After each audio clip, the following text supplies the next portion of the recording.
গণভোটে হ্যাঁ ভোট জিতলে ক্ষমতার ভারসাম্য আসবে বলে মনে করেন পরিবেশ উপদেষ্টা রেজওয়ানা হাসান।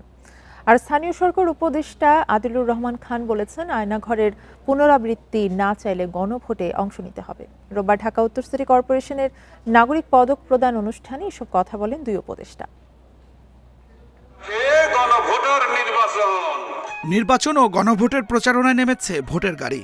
এগুলো ৩০০ উপজেলায় ঘুরে বেড়াচ্ছে। এছাড়া কয়েকদিন ধরে গণভোটের পক্ষে সভা সেমিনার করছেন উপদেষ্টারা। আমাদের অনুপ্রাণিত করেছে। ডিএনসিসির অনুষ্ঠানেও হ্যাঁ ভোটের পক্ষে যুক্তি তুলে ধরেন সরকারের দুই উপদেষ্টা। এ সময় পরিবেশ উপদেষ্টা বলেন, রাষ্ট্রের সংস্কার চাইলে গণভোটে অংশ নিতে হবে এবং হ্যাঁ ভোট না জিতলে ক্ষমতার ভারসাম্য আসবে না।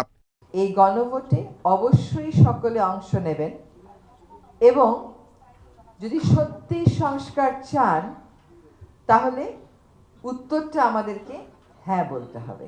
যদি হ্যাঁ না বলি, চুপ করে বসে থাকি, নিষ্ক্রিয় থাকি বা না বলি, তাহলে ক্ষমতার যে ভারসাম্যটা আনার প্রয়োজন এই সমাজে, সেই ভারসাম্যটা আনবার সুযোগটা আরো অনেক বছরের জন্য হয়তো আমরা মিস করে ফেলবো।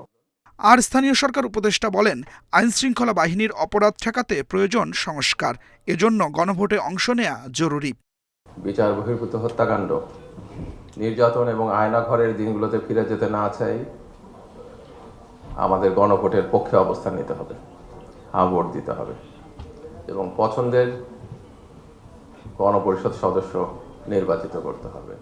আমরা ওই বাংলাদেশটাই স্বপ্ন দেখি যে এই স্বপ্ন আমাদের শহীদরা দেখে গেছে, যেন বাংলাদেশ আর অন্যায়ের পথে না হাঁটে।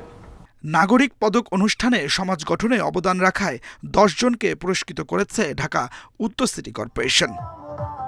Adilur Rahman, independent news, Dhaka.